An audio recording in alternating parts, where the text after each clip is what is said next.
In the history of martial arts cinema, few moments changed the industry as dramatically as the sudden loss of Bruce Lee.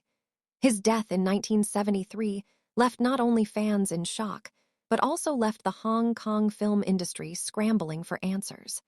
Bruce Lee had become more than just a movie star. He represented a new global identity for martial arts on screen.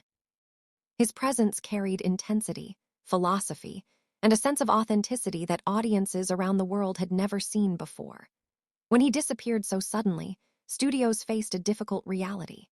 The demand for martial arts films remained incredibly high, but the one figure who had defined the genre was gone. Instead of slowing down or allowing the industry to evolve naturally, producers began searching urgently for someone who could fill the void. Unfortunately, their solution was not to discover a new style or new voice. Their solution was to find someone who could imitate Bruce Lee closely enough to convince audiences that nothing had changed. Among the many young performers working in Hong Kong at the time, Jackie Chan seemed like a promising candidate. He had already spent years developing his physical abilities through extremely demanding training at the China Drama Academy. That environment was famous for its discipline, pushing students to endure intense routines that built flexibility, strength, timing, and resilience. Jackie learned acrobatics, stage combat, and physical storytelling through pain and repetition. He also worked as a stunt performer in several films, including small appearances in Bruce Lee projects. Those brief encounters placed Jackie close enough to the legend that producers believed the connection could be used commercially. To studio executives looking for a quick replacement, this seemed like a perfect setup. Jackie was young, athletic, and already familiar with martial arts choreography. From their perspective, transforming him into the next Bruce Lee seemed not only possible but convenient. However, what appeared to be an opportunity quickly began to feel like a trap. Instead of asking Jackie Chan what kind of performer he wanted to become, producers simply handed him instructions. He was expected to replicate Bruce Lee's screen presence as closely as possible. That meant copying the serious expressions, the intense fighting posture, and the fast, explosive combat style that had made Bruce Lee famous. Directors believed audiences wanted another version of the same hero, so they pushed Jackie to act and move like someone else.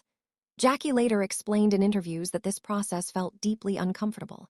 Bruce Lee's fighting philosophy was built around direct strikes, powerful kicks, and quick confrontations that ended battles swiftly. Jackie's instincts were completely different. His training had focused on rhythm, movement, balance, and acrobatic storytelling. Instead of feeling powerful while imitating Bruce Lee, Jackie felt disconnected from his own body. The difference between the two performers went far beyond technique. Bruce Lee had built his martial arts philosophy through experimentation and personal reflection. After moving to the United States, he realized that traditional systems alone were not enough in real combat situations. His response was to develop Jeet Kune Do, a philosophy centered on efficiency and adaptability. Bruce believed that unnecessary movements should be eliminated, allowing fighters to react quickly and decisively. His films reflected this mindset perfectly. His characters often defeated opponents with minimal motion and maximum impact. Jackie Chan, on the other hand, came from a performance tradition rooted in Chinese opera training. In that environment, movement was not about ending fights quickly. It was about creating rhythm and spectacle. Performers learned how to fall safely, how to use props creatively, and how to tell stories through motion. Because of these fundamental differences, forcing Jackie Chan to imitate Bruce Lee was never going to work. Yet the film industry continued pushing that idea through several early projects. Jackie was cast in serious roles that required him to act as a silent, revenge-driven hero, similar to the characters Bruce Lee had portrayed. The scripts were rigid, leaving little room for personality or creativity. Instead of highlighting Jackie's natural agility and humor, the films focused on intensity and dramatic confrontation. Audiences quickly noticed that something felt unnatural.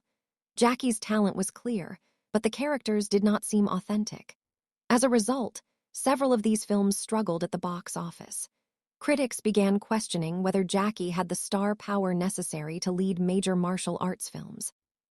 For Jackie himself, This period became one of the most difficult moments of his career. The films Jackie Chan made during this imitation period struggled to connect with viewers. Audiences quickly sensed that something felt forced. Jackie clearly had impressive physical abilities, but the characters he played lacked the natural intensity that had made Bruce Lee so compelling.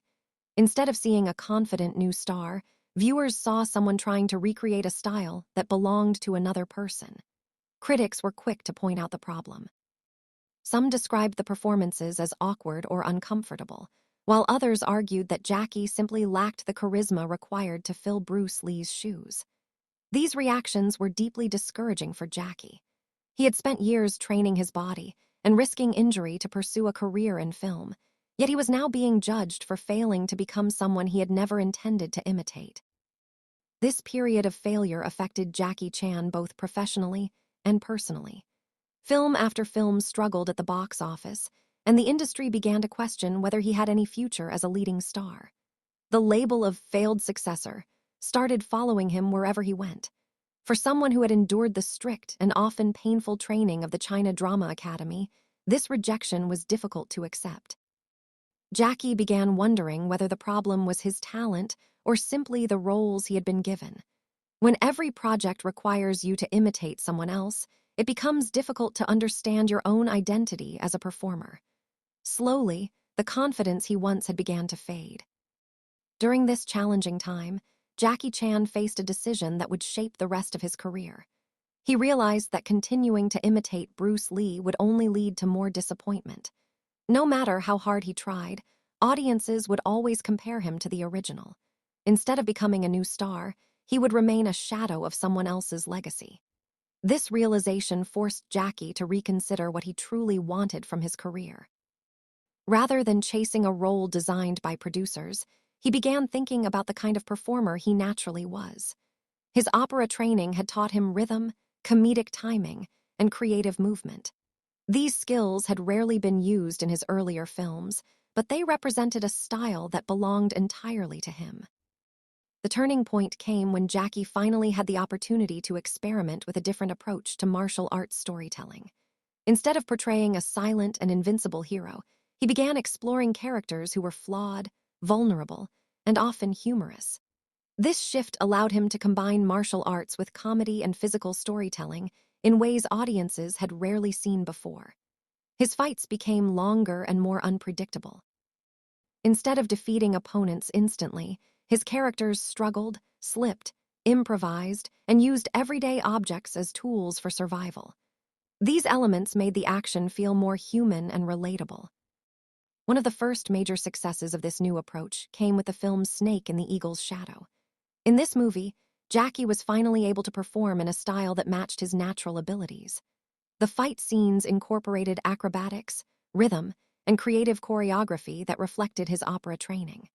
The tone of the film also allowed for humor, something that had been completely absent from the serious roles he previously played. Audiences responded positively because the performance felt genuine. Instead of trying to become Bruce Lee, Jackie Chan was finally showing the world who he really was. This success was followed by another landmark film, Drunken Master. The movie became a major turning point not only for Jackie Chan's career, but also for the martial arts genre itself. The story featured a mischievous young fighter who learns an unusual fighting technique that appears clumsy, but proves extremely effective. Jackie's performance combined athletic skill with comedic timing, creating a unique style that audiences had never experienced before. The fights were entertaining, not just because of the martial arts, but because of the personality behind them. Unlike Bruce Lee's characters, who often appeared almost unstoppable, Jackie's characters showed weakness and struggle. They made mistakes, felt pain, and sometimes looked completely exhausted during fights. Ironically, these imperfections made the action scenes more engaging. Viewers could relate to the effort required to overcome stronger opponents. Instead of relying purely on dominance, Jackie's characters relied on creativity and persistence. This shift marked the birth of Jackie Chan's signature style. He combined martial arts, physical comedy, dangerous stunts, and storytelling into a single form of entertainment. Everyday environments became part of the action. Chairs, ladders, tables, and walls turned into tools during fights. These creative choices allowed Jackie to build a completely new language of action cinema. As his popularity grew, Jackie Chan also became known for performing many of his own stunts. This decision added authenticity to his films, but also placed him in extreme danger. Throughout his career, he suffered numerous injuries, including broken bones and serious accidents during stunt sequences. Despite the risks, he believed that real physical performance created excitement that could not be replicated with simple tricks. What made Jackie Chan's success particularly interesting was the contrast with Bruce Lee's philosophy. Bruce Lee emphasized efficiency and directness in combat, often ending fights quickly. Jackie Chan, on the other hand, extended fights to create suspense and storytelling. Instead of finishing battles immediately, he used obstacles, fatigue, and improvisation to build dramatic tension. Yet despite these differences, Jackie Chan never disrespected Bruce Lee's legacy. In many interviews, he openly acknowledged that Bruce Lee was a once-in-a-generation figure who changed martial arts cinema forever. Jackie often explained that he never tried to compete with Bruce Lee. Instead, he focused on developing his own identity so that audiences could appreciate something new. In a way, Jackie Chan's career ended up reflecting Bruce Lee's deeper philosophy. Bruce Lee once encouraged martial artists to adapt rather than blindly follow tradition. Jackie applied this idea not by copying Bruce Lee's technique, but by adapting martial arts cinema to his own strengths. Over time, Jackie Chan's unique approach allowed him to build a global career. His films gained popularity not only in Asia, but also in Europe and North America. Eventually, he became one of the most recognizable action stars in the world, proving that originality could succeed where imitation had failed. Looking back, the early pressure to replace Bruce Lee almost ended Jackie Chan's career before it truly began. The industry's attempt to force him into another man's image created years of frustration and failure. Yet those struggles also taught him an important lesson about identity and creativity. In the end, Jackie Chan did not become the next Bruce Lee. Instead, he became something equally important, proof that legends cannot be replaced. By choosing authenticity over imitation, Jackie created a style that expanded martial arts cinema rather than repeating it. His journey reminds us that true success often begins the moment someone